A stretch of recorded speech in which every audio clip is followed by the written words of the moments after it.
Los 2 talentos. Llegando también el que había recibido 2 talentos, dijo: Señor, 2 talentos me entregaste, aquí tienes, he ganado otros 2 talentos sobre ellos. Su señor le dijo: Bien, buen siervo y fiel, sobre poco has sido fiel, sobre mucho te pondré. Entra en el gozo de tu señor. Mateo 25, 22, 23. Toda buena dádiva y todo don perfecto desciende de lo alto, del Padre de las luces. Los hombres han de reconocer que todo lo que poseen emana de la gran fuente, del dador de todo bien. ¿Tienes talentos? Te fueron dados por el Dios de los talentos. ¿Tienes tiempo? ¿Tienes riqueza, influencia, poder? ¿Tienes dotes de orador? ¿Tienes poderes de pensamiento? ¿Eres poeta, estadista o filósofo? Cualquiera que sea tu posición y cualesquiera que sean tus dones, recuerda que no son tuyos, sino que te son prestados de lo alto. Ningún hombre posee algo de suyo, con la excepción de sus pecados. Todos somos inquilinos a discreción. Dios nos ha puesto en sus propiedades y ha dicho: negociad entre tanto que vengo. Aunque nuestros viñedos produzcan los máximos frutos, las viñas pertenecen al Rey, y aunque recibamos 100 como nuestro jornal, el rey Salomón ha de recibir sus 1000. Toda la honra de nuestra habilidad y del uso que le demos ha de ser para Dios, porque Él es el dador. La parábola lo afirma muy categóricamente, pues conduce a cada persona a reconocer que sus talentos proceden del Señor. Aun el hombre que cavó en la tierra y escondió el dinero del Señor, no negó que su talento pertenecía a su Señor, pues aunque su respuesta, aquí tienes lo que es tuyo, fue sumamente impertinente, no era, sin embargo, una negación de este hecho, de tal forma que incluso este hombre aventajaba a aquellos que niegan sus obligaciones para con Dios, que menean altivamente sus cabezas ante la simple mención de la obediencia debida a su Creador, y gastan más bien su tiempo y sus poderes en rebelión en contra de Dios que a su servicio. Oh, que todos fuéramos sabios para creer esta verdad y para ponerla en práctica, ya que es la más evidente de todas, que todo lo que tenemos lo hemos recibido del Altísimo. Ahora, hay algunos hombres en el mundo que sólo tienen unos pocos talentos. Nuestra parábola dice: a uno dio 5 talentos y a otro 2. A ellos voy a dirigirme esta mañana y ruego que las pocas cosas hirientes que pudiera decir sean bendecidas por Dios para su edificación o reprensión. Primero, voy a comentar el hecho de que hay muchas personas que sólo tienen unos pocos talentos, y voy a intentar explicar por qué Dios les reparte pocos talentos.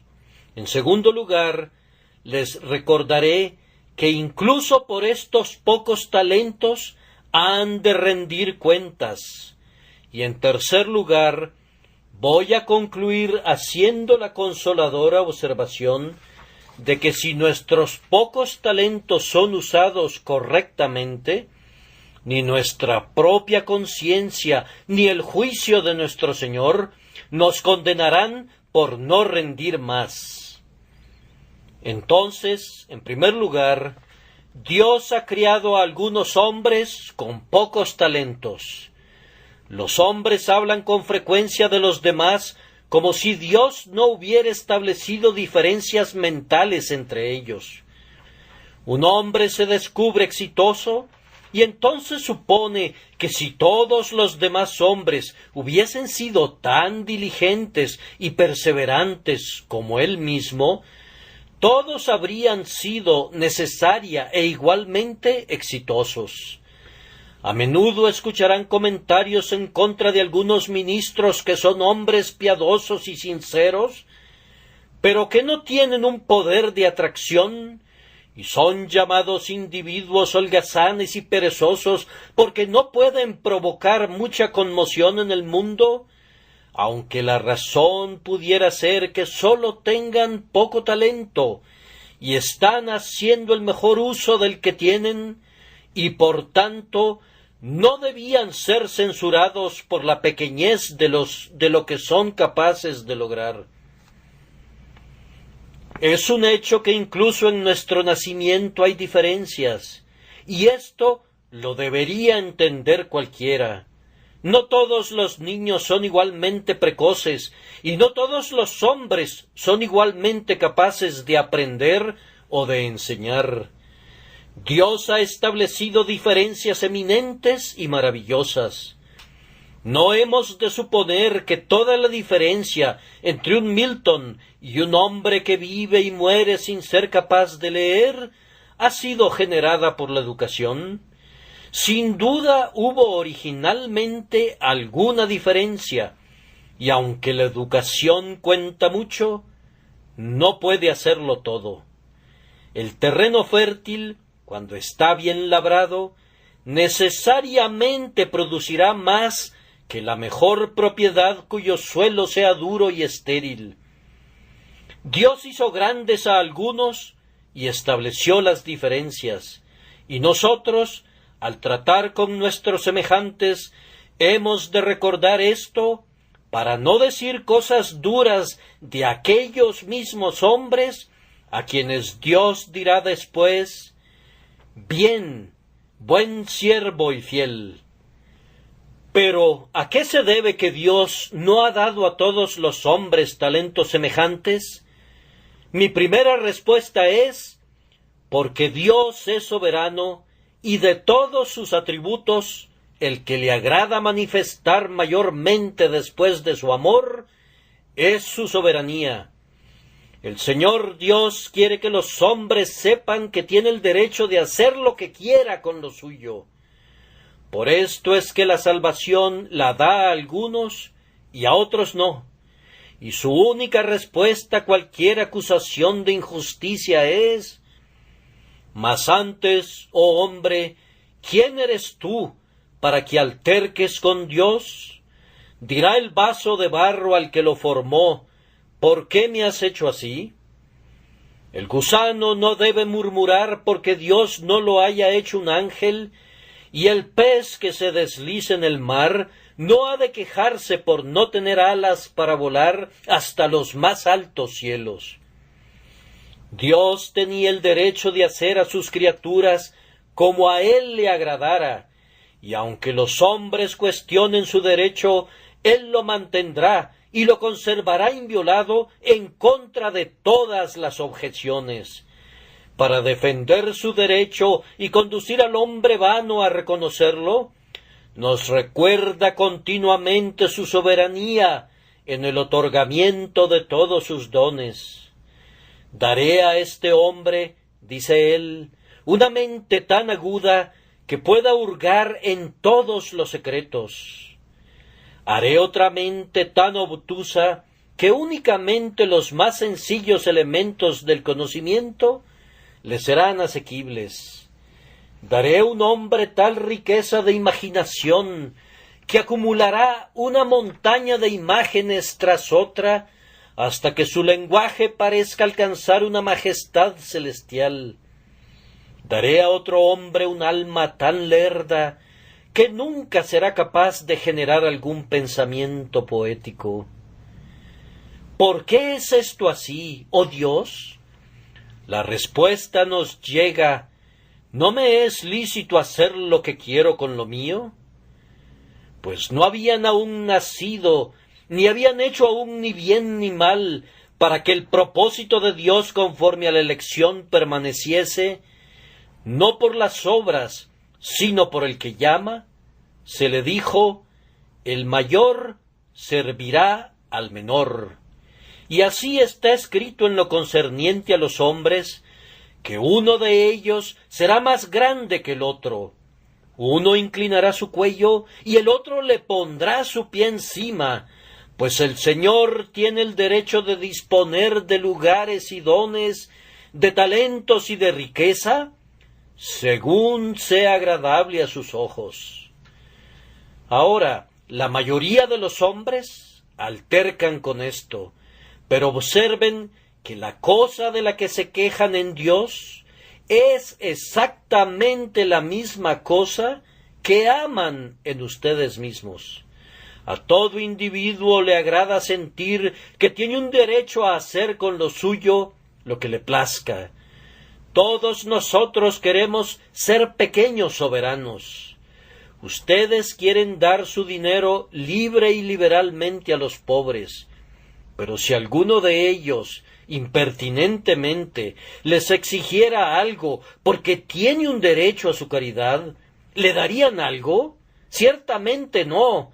¿Y quién pondría en tela de juicio la grandeza de su generosidad al negárselo? Sucede lo mismo que en esa parábola que encontramos en uno de los evangelistas, en la que se nos dice que, después de que los hombres habían laborado, algunos de ellos durante 12 horas, otros 6 horas, y otros solamente 1 hora, el Señor le dio a cada uno un denario. Oh, yo inclinaría mansamente mi cabeza y diría, Señor mío, ¿me has dado un talento? Entonces yo te bendigo por ello y te ruego que me concedas gracia para usarlo correctamente. ¿Le has dado a mi hermano 10 talentos? Te doy gracias por la grandeza de tu amabilidad para con él, pero no le envidio ni me quejo de ti. Oh, que tuviésemos un espíritu que siempre se inclinara delante de la soberanía de Dios.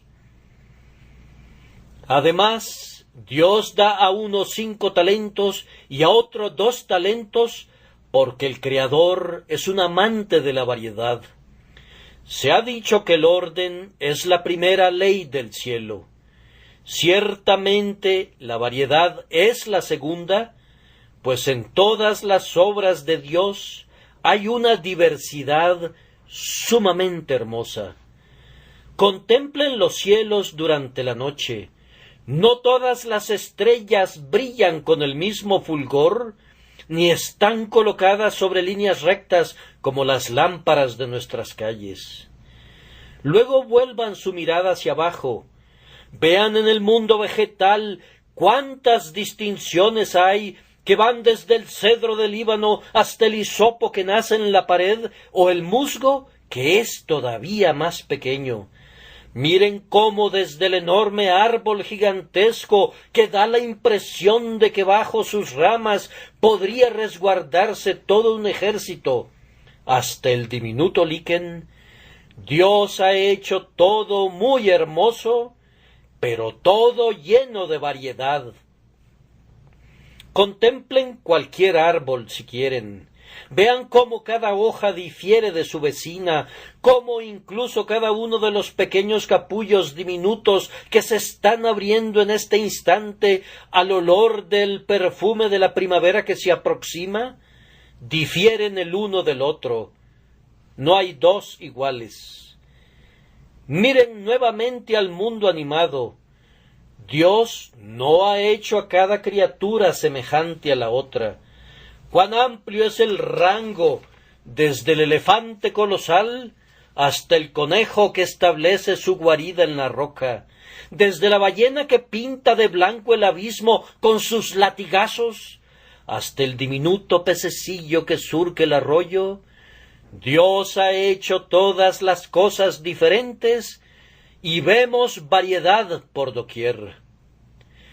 No dudo que suceda lo mismo en el cielo pues hay tronos y dominios y principados y potestades, diferentes rangos de ángeles, tal vez, que se elevan de una categoría a la otra. Una estrella es diferente de otra en gloria. ¿Y por qué no habría de ser válida la misma regla para la humanidad?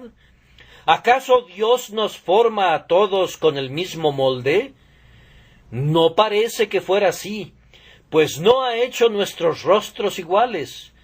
No se puede decir que haya dos caras exactamente iguales, pues si hubiese alguna semejanza, hay también una diversidad manifiesta.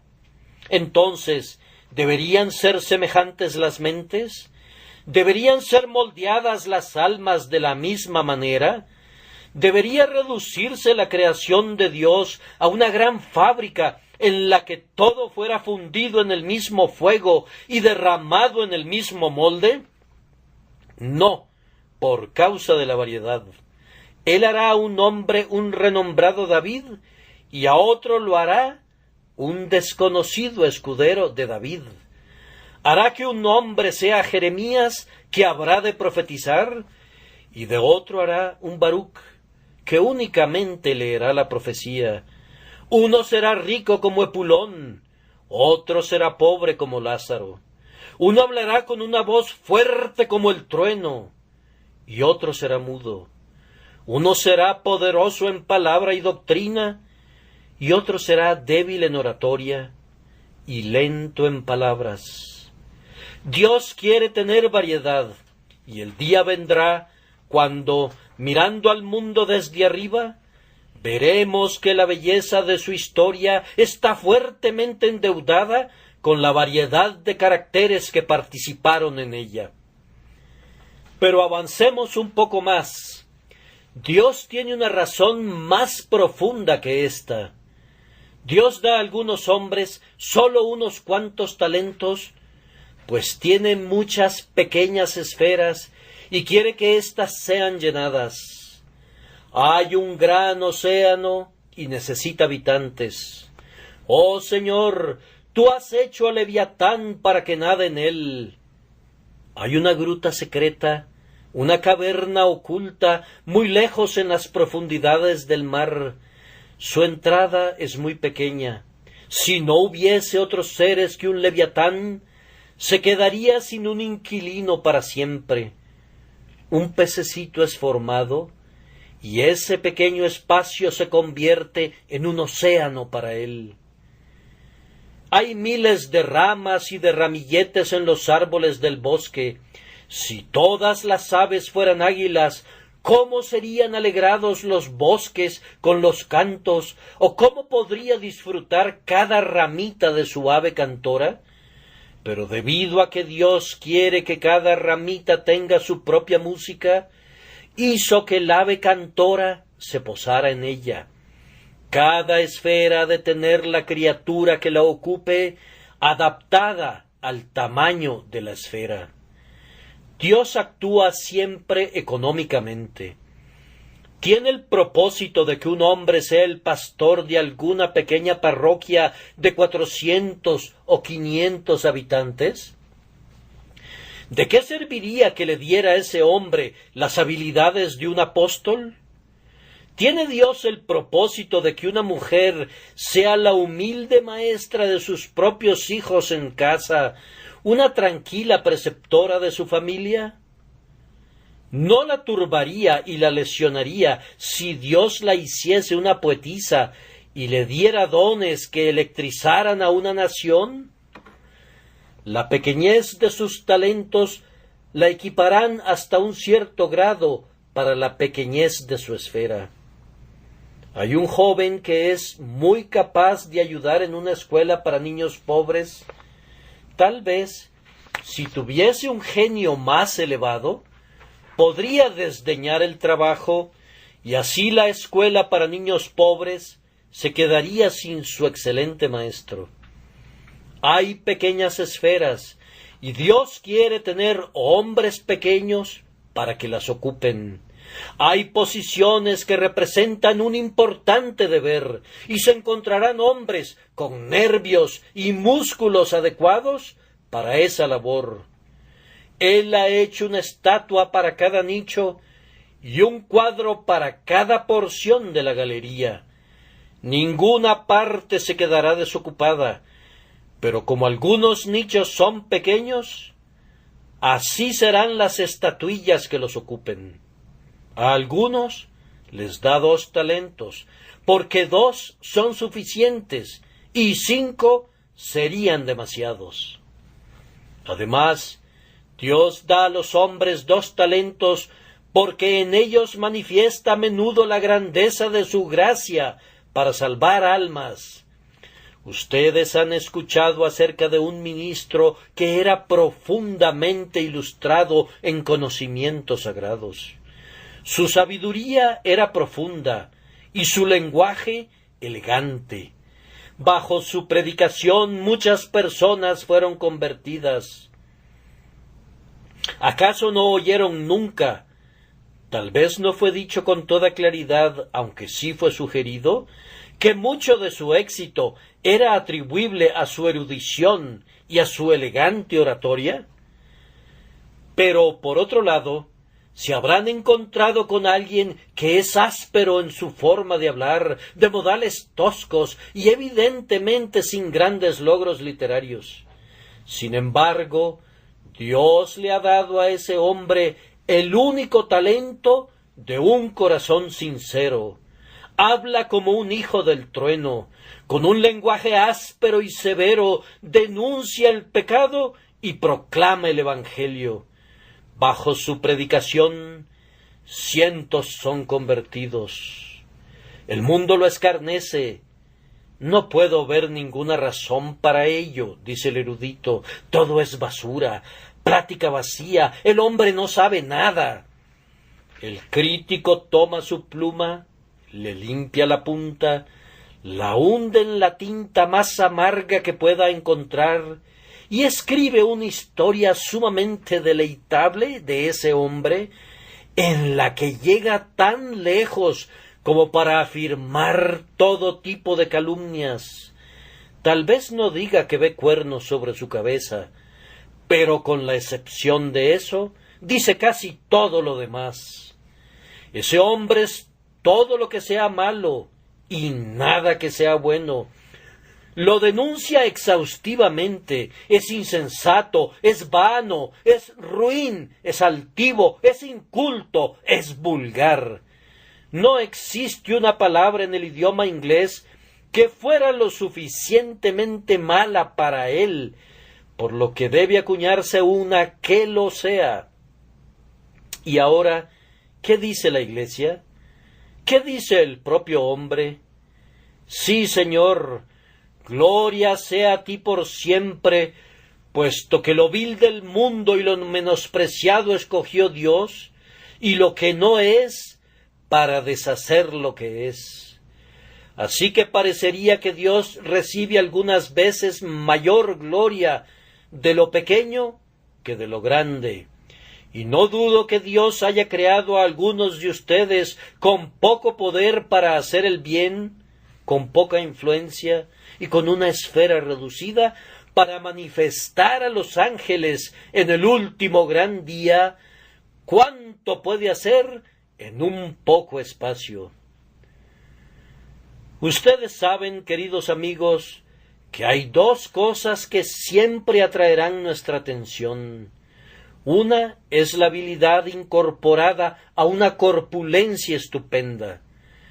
Vemos al gigantesco navío, al Leviatán, y nos maravilla que el hombre haya podido fabricarlo. En otro momento vemos un elegante objeto de arte que ha de estar colocado sobre una superficie menor a 1 pulgada cuadrada, y decimos, bien, entiendo cómo pueden fabricar los hombres un navío gigantesco, pero no puedo comprender cómo un artista pueda tener la paciencia y la habilidad para hacer una cosa tan diminuta como esta.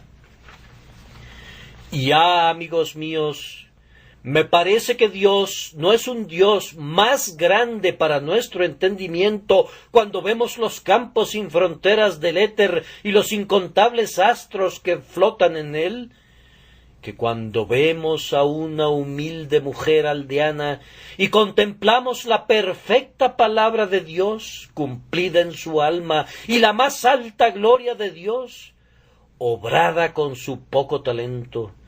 Seguramente si el hombre puede honrarse en lo pequeño, así como también en lo grande, el infinito y eterno se glorifica mayormente cuando se inclina a la pequeñez de la humanidad. Nuestra segunda proposición era que incluso por unos cuantos talentos habrá que dar cuentas. Cuando pensamos en el día del juicio, somos muy propensos a imaginar que algunos individuos estarán sujetos a un proceso más riguroso que los demás. Yo sé que muchas veces, cuando he estado leyendo la historia de Napoleón, he dicho involuntariamente: «He aquí un hombre de tremenda habilidad, el señor del mundo. Se requerirían 12 siglos para producir otro hombre semejante, pero aquí tenemos a un hombre que prostituye toda su habilidad ante la ambición, que conduce a sus ejércitos como una inundación destructora que arrasa todos los países, que hace enviudar a las esposas y deja sin padres a los hijos, no por cientos ni por miles, sino por millones. ¿Cuál habrá de ser su solemne rendición de cuentas cuando esté delante del trono de Dios? ¿No se levantarán testigos de los campos de España, de Rusia, de Italia, de Egipto, de Palestina, y denunciarán al hombre que, para gratificar su propia ambición audaz, los condujo a la muerte?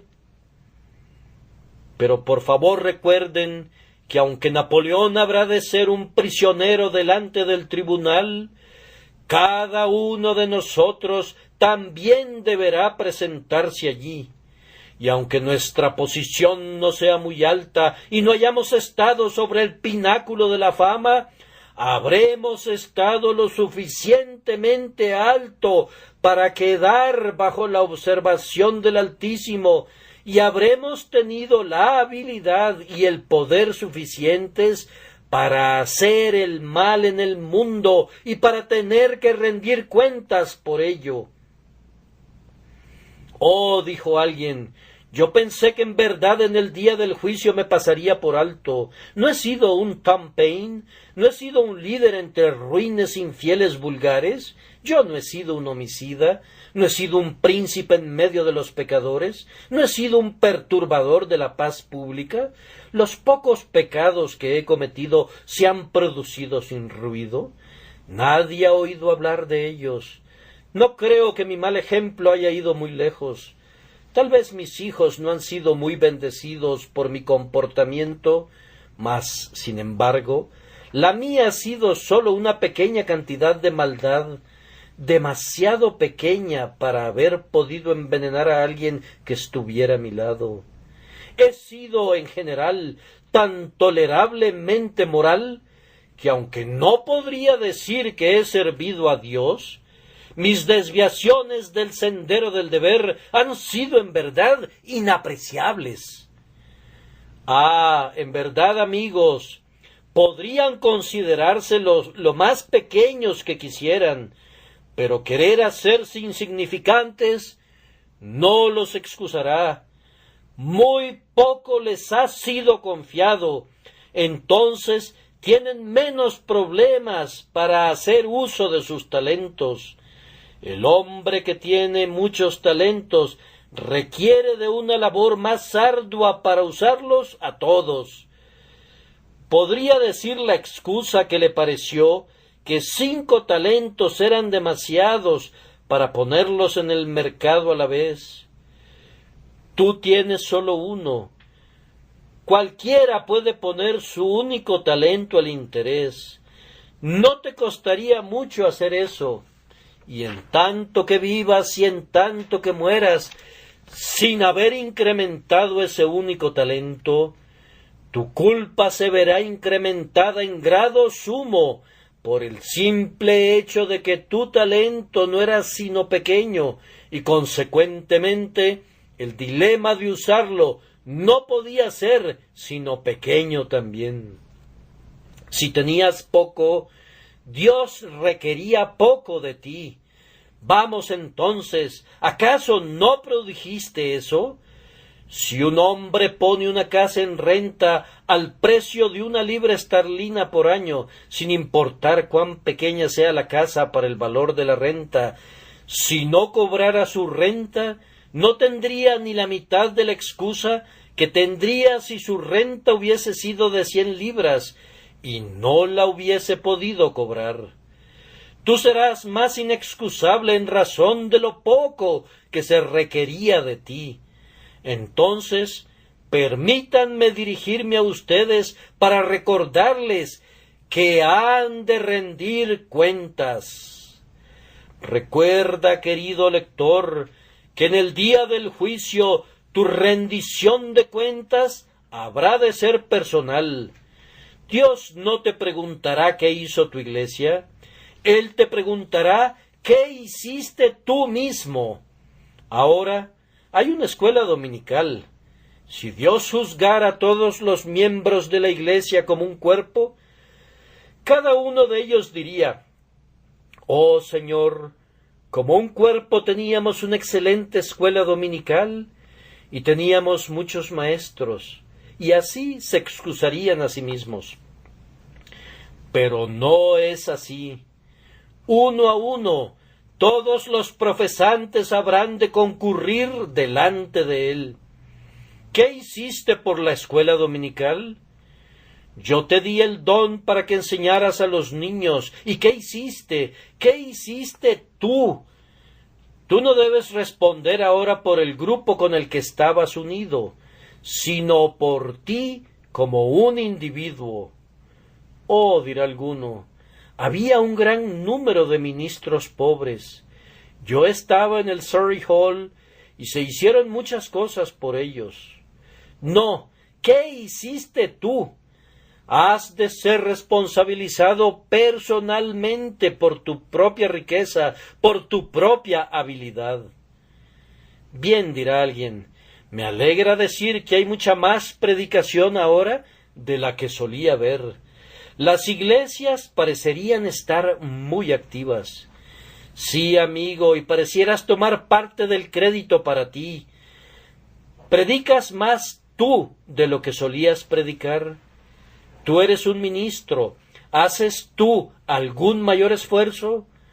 Recuerda que no es de lo que tus hermanos están haciendo, sino de lo que tú estás haciendo, de lo que se te pedirá cuentas en el tribunal de Dios.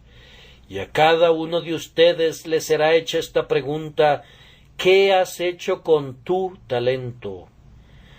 Todo tu vínculo con las iglesias no te servirá de nada.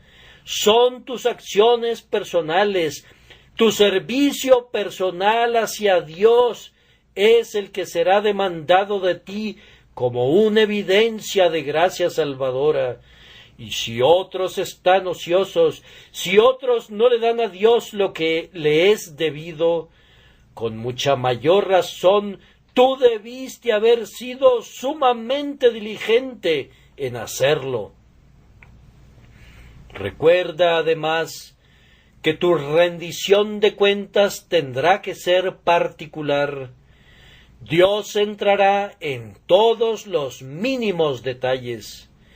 En el día del juicio no tendrás que hacer un apresurado reporte global, sino que cada inciso será leído. ¿Puedes probar eso? Sí. Mas yo os digo que de toda palabra ociosa que hablen los hombres, de ella darán cuenta en el día del juicio. Ahora, es en los detalles que los hombres se descarrían. Bien, dirá alguien, si considero mi vida a grandes rasgos, no me avergüenzo mucho de ella, Pero son esos pequeños detalles, esos ínfimos detalles, ellos conforman la parte problemática de rendir cuentas con los cuales uno no se querría involucrar.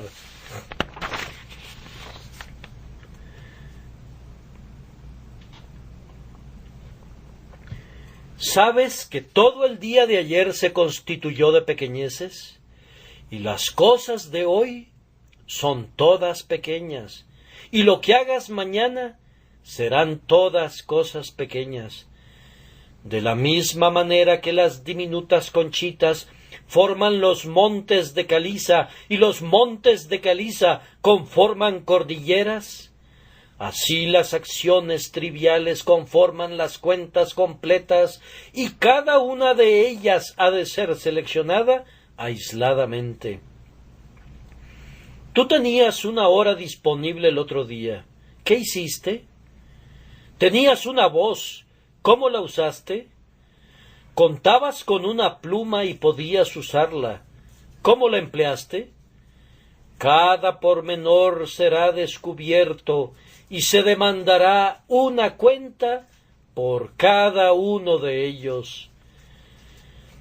Oh, que fueran sabios y que no menospreciaran este asunto, sino que tomaran cada nota de la música de su comportamiento y buscaran poner en armonía a cada una de las notas con su vecina, para que después de todo no se demuestre que el salmo de su vida ha sido una horrible disonancia. Oh, que ustedes que están sin Dios recordaran que su vida es seguramente tal que el juicio del último gran día ha de concluir en su condenación.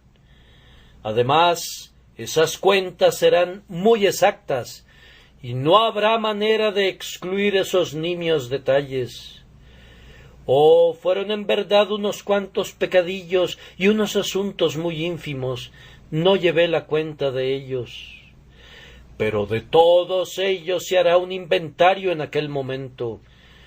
Cuando Dios llegue para examinar nuestros corazones al final, los pecados de 1 centavo, lo mismo que las iniquidades de 1 libra esterlina, todo será presentado en nuestra contra y se rendirán cuentas exactas. Recuerden, además, por último, y siempre sobre el mismo punto, que las cuentas serán muy imparciales en el día del juicio, cuando todo será juzgado sin ninguna referencia a su condición. El príncipe será convocado para dar cuenta de sus talentos, y a su lado habrán de estar su cortesano y su esclavo. El más poderoso emperador ha de estar ante el tribunal de Dios, lo mismo que el más ínfimo aldeano. Todos habrán de presentarse y ser juzgados de acuerdo a los actos que han hecho en el cuerpo. En cuanto a nuestras profesiones, éstas no nos servirán de nada. ¿Podríamos haber sido los más altivos hipócritas que hayamos enfermado al mundo con nuestra altivez? Pero habremos de ser escudriñados y examinados de igual manera que si hubiésemos sido los más viles pecadores. Debemos tener nuestro propio juicio delante del eterno tribunal de Dios, y nada podría sesgar a nuestro juez o conducirlo a dar una opinión a favor o en contra nuestra, aparte de la evidencia. Oh, cuán solemne tornará esto al juicio, especialmente si no contamos con la sangre de Cristo como argumento. El gran abogado obtendrá una absolución para su pueblo por medio de sus méritos imputados, aunque su pecado en sí mismo los condenaría. Pero recuerden que sin él no seremos capaces nunca de soportar la ordalía del fuego del terrible día del juicio final. Bien, dijo un viejo predicador, cuando la ley fue dada, todo el monte Sinaí humeaba y se derritió como cera. Pero cuando el castigo de la ley sea impartido, la tierra entera temblará y se descorazonará. Pues ¿quién podrá soportar el día de Jehová, el día del ardor de la ira de Dios? El último punto es que si por la gracia divina, y es únicamente por la gracia divina que esto puede ser logrado, nuestros 2 talentos son correctamente usados, el hecho de que no hayamos tenido 5 no será un detrimento para nosotros. Cuando muere un hombre que ha sobresalido en el seno de la Iglesia, un triunfante guerrero de la verdad, ustedes dicen que los ángeles se agolparán a las puertas del cielo para verlo, pues fue un héroe vigoroso que hizo mucho por su Señor. Un Calvino o un Lutero, ¿con cuántas aclamaciones habrán de ser recibidos?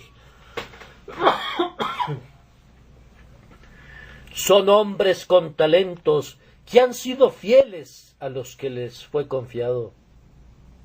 Sí, pero ¿no saben ustedes que hay muchos pastores de humildes aldeas cuyos rebaños no llegan ni a 50 personas, que se afanan arduamente como si se tratase de sus vidas, que pasan horas orando por su bienestar, que usan toda la poca habilidad que poseen en sus esfuerzos para ganar esas personas para Cristo, y se imaginan ustedes que su entrada al cielo será menos triunfante que la entrada de los hombres de la talla de Lutero?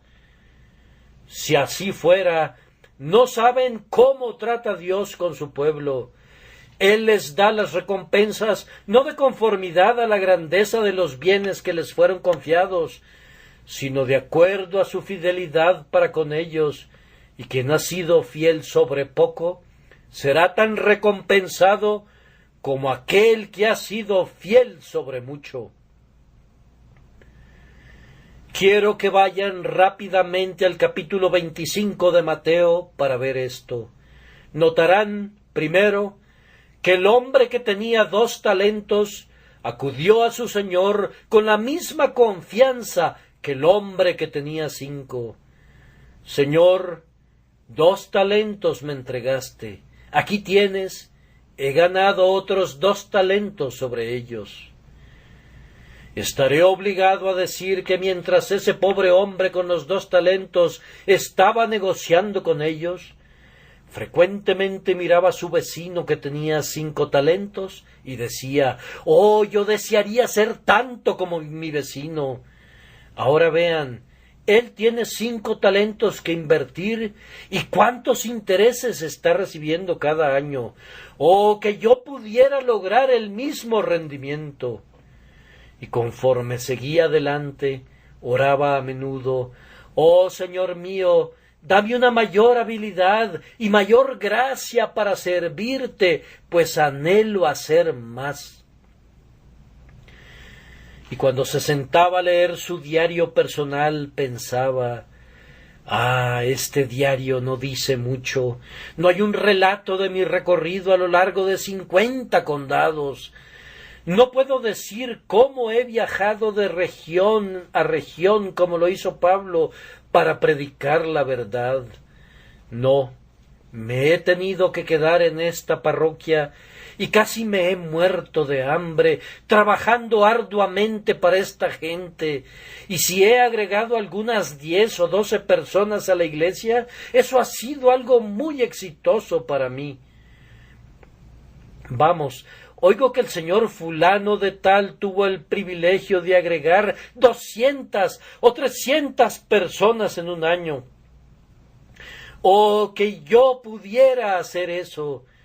Seguramente cuando vaya al cielo me deslizaré de alguna manera por la puerta, mientras que él, por la gracia, tendrá la oportunidad de entrar con determinación, llevando sus gavillas con él. Ahora, detente, hombre de poca fe, detente. Tu Señor no tratará así contigo. cuando llegue la hora de tu muerte, por su gracia tú sentirás tanta confianza al morir con tus 2 talentos bien invertidos, como tu hermano con sus 10, pues cuando llegues allá, contarás con la dulce presencia de tu Señor y dirás: estoy completo en Cristo.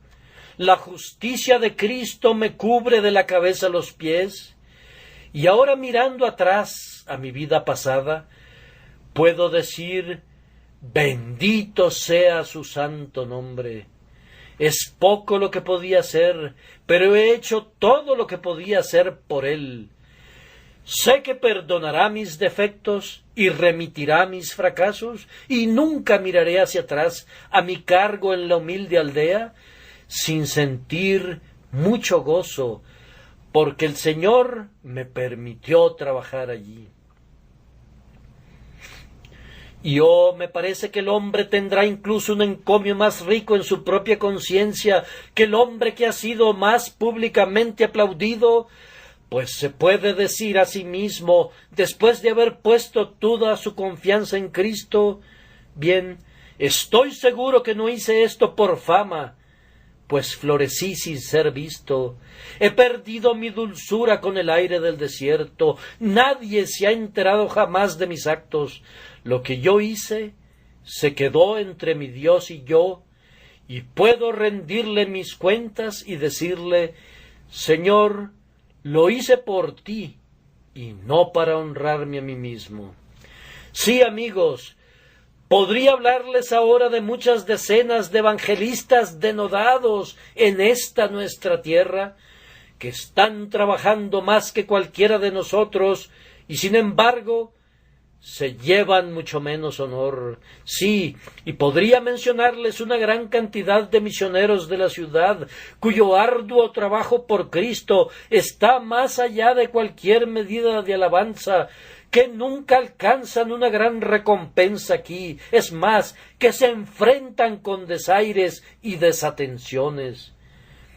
Vean al pobre hombre cómo comienza sus tareas, tan pronto se va de su lugar de adoración hoy. Tiene 3 horas esta tarde para pasarlas con los enfermos, y después lo verán trabajar el lunes por la mañana.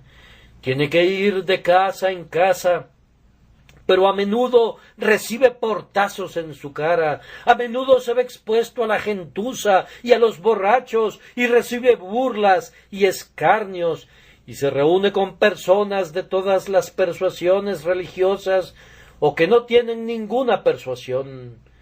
Continúa trabajando arduamente, tiene su pequeña reunión por la noche, y ahí reúne un pequeño rebaño y ora con ellos, y de vez en cuando consigue la conversión de un hombre o de una mujer, pero no se lleva ninguna honra.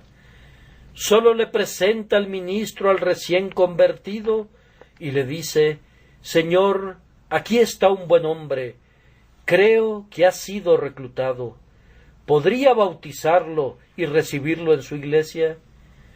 El ministro recibe todo el crédito por eso, pero en cuanto al pobre misionero citadino, no se menciona nada de él, o en todo caso, muy poco. Tal vez se da alguna vez es la sola mención de su nombre, el señor Brown o el señor Smith, pero la gente no tiene una mayor consideración de él, excepto, tal vez, como un objeto de caridad que han de guardar, aunque él es el hombre que les da la caridad, dando toda la savia y la sangre y la médula de su vida, a cambio de unas pobres 60 libras esterlinas por año, cantidad que dista de satisfacer las necesidades básicas de su familia. Pero cuando él muera, amigo mío, no tendrá una menor aprobación de su conciencia que el hombre al que se le permitió pararse delante de multitudes y que alzó a la nación al nivel de excitación por causa de la religión. Él se presentará delante de su Señor vestido con la justicia de Cristo, y con un rostro desprovisto de bochorno dirá: Señor, 2 talentos me entregaste, aquí tienes, he ganado otros 2 talentos sobre ellos. Además, y para concluir, ustedes podrán advertir que no hubo ninguna diferencia en el encomio de su señor, ni tampoco ninguna diferencia en su recompensa. En ambos casos dijo: bien, buen siervo y fiel, sobre poco has sido fiel, sobre mucho te pondré. Entra en el gozo de tu señor.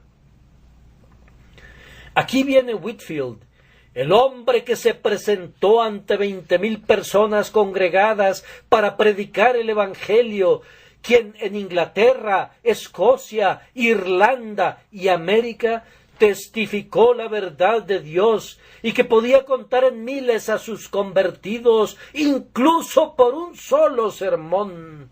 Aquí viene el hombre que soportó persecución y escarnio, pero que no fue atemorizado, el hombre de quien el mundo no era digno, que vivía para sus semejantes y que por fin murió por su causa. Pónganse de pie, ángeles, mientras el Señor lo toma de la mano y dice: bien, muy bien, buen siervo y fiel, entra en el gozo de tu Señor. Vean cómo la gracia inmerecida honra al hombre a quien habilitó para actuar valientemente. Pero presten atención, ¿quién viene allá? Es una pobre criatura que se ve muy descarnada, que en la tierra era tísica. De vez en cuando brotaba un rubor ético en sus mejillas, y tuvo que permanecer acostada durante 3 años en su lecho de enferma. ¿Acaso sería la hija de un príncipe, ya que parece que el cielo está haciendo mucho alboroto por causa de ella? No, ella era una pobre muchacha que ganaba su sustento con su aguja de costurera y que trabajó hasta consumirse. Puntada, puntada, puntada, de la mañana a la noche. Y aquí viene. Descendió prematuramente a la tumba, pero aquí viene semejando gavillas de mieses plenamente maduras para entrar al cielo. Y su Señor dice: bien hecho, buena y fiel sierva, sobre poco has sido fiel, te pondré a gobernar muchas cosas, entra en el gozo de tu Señor. Ella toma su lugar junto a Whitefield.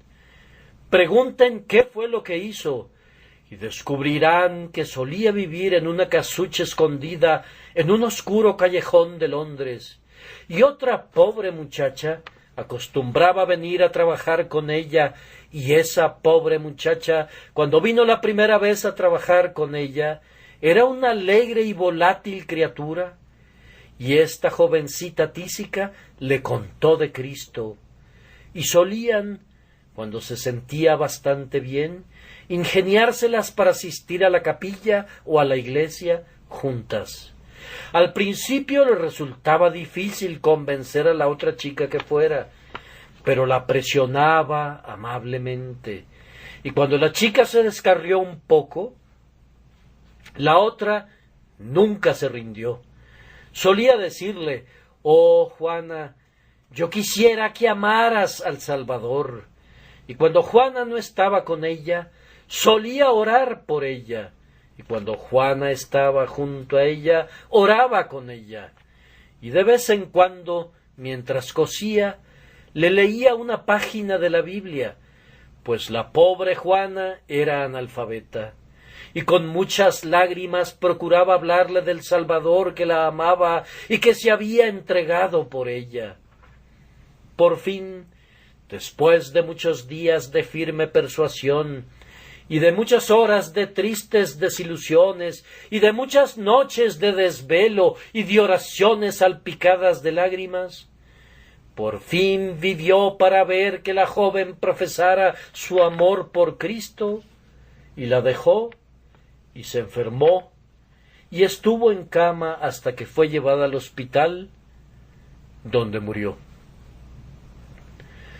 Cuando estaba en el hospital solía tener a su lado unos cuantos folletos y los distribuía entre quienes venían a verla. Procuraba, si podía, atraer a las mujeres a su alrededor y les daba folletos. Cuando ingresó al hospital y todavía podía levantarse, acostumbraba a ponerse al lado de alguna moribunda si la enfermera se lo permitía, hasta que al fin se puso muy enferma y le pedía a una pobre mujer que estaba al otro lado de la sala y que se estaba recuperando y ya iba de salida, que viniera y le leyera un capítulo de la Biblia. No que quisiera que le leyera para su propio beneficio, sino para beneficio de la lectora, pues pensaba que su corazón podría ser conmovido mientras le estaba leyendo. Por fin, esta pobre muchacha murió y durmió en Jesús, y la pobre costurera tísica escuchó que le decían: «Bien». ¿Y qué más le podría haber dicho un arcángel? Ésta ha hecho lo que podía. Vean entonces el encomio del Señor, y la recompensa final será igual para todos los hombres que hubieren usado bien sus talentos.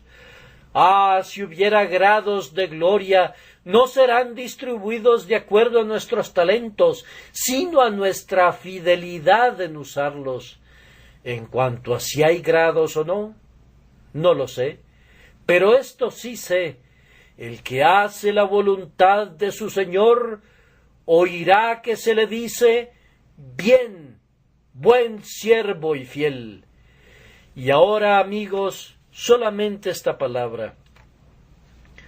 Les he dicho que hay muchas personas en nuestra denominación que están predicando el Evangelio continuamente. Debería traerles algunas cuantas de las cartas que nos escriben los pobres ministros, pero algunas veces pienso que esto sería una violación de la delicadeza y no quisiera hacerlo. Pero cuando lo hice en algún año, la colecta fue casi el doble de lo que normalmente es. Así que creo que puedo romper la etiqueta para ayudarles. Sin embargo, puedo asegurarles solemnemente que si hay pobreza en cualquier lugar, ha de encontrarse entre los ministros de las iglesias bautistas, y lamento decir que una de las causas de esa pobreza es atribuible a la propia gente, pues no tienen el hábito de dar, y por eso sus ministros padecen hambre. Ahora, si Cristo ha de decir en el más allá: «Bien», a muchos humildes predicadores, ¿creen ustedes que Él tenga la intención de que se mueran de hambre con ingresos de 30 o 40 libras esterlinas por año mientras estén aquí? Ahora, hermanos, si Cristo ha de decir «bien» al final, podemos anticipar su veredicto y decir nosotros: «Bien hecho hoy».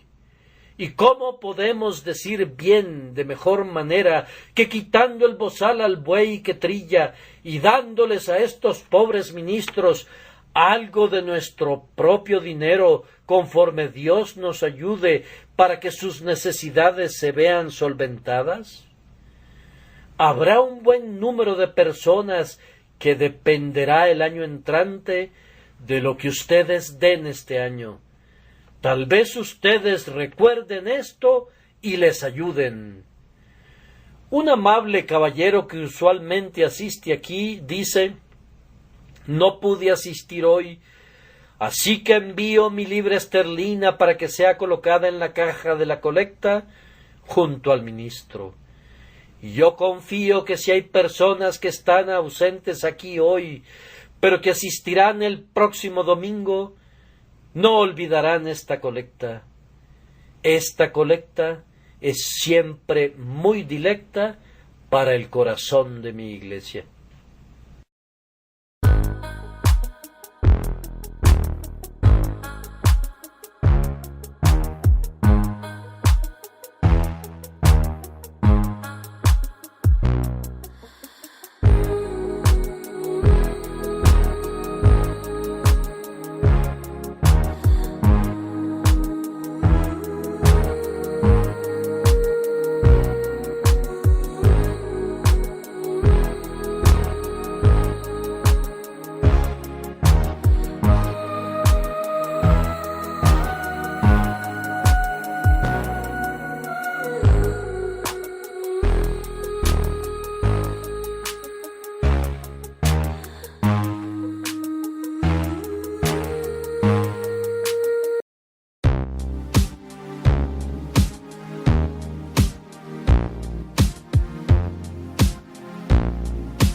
beat steady like the ocean tide. Secrets linger in the breeze. In this moment, worlds collide. Feel the rhythm set you free.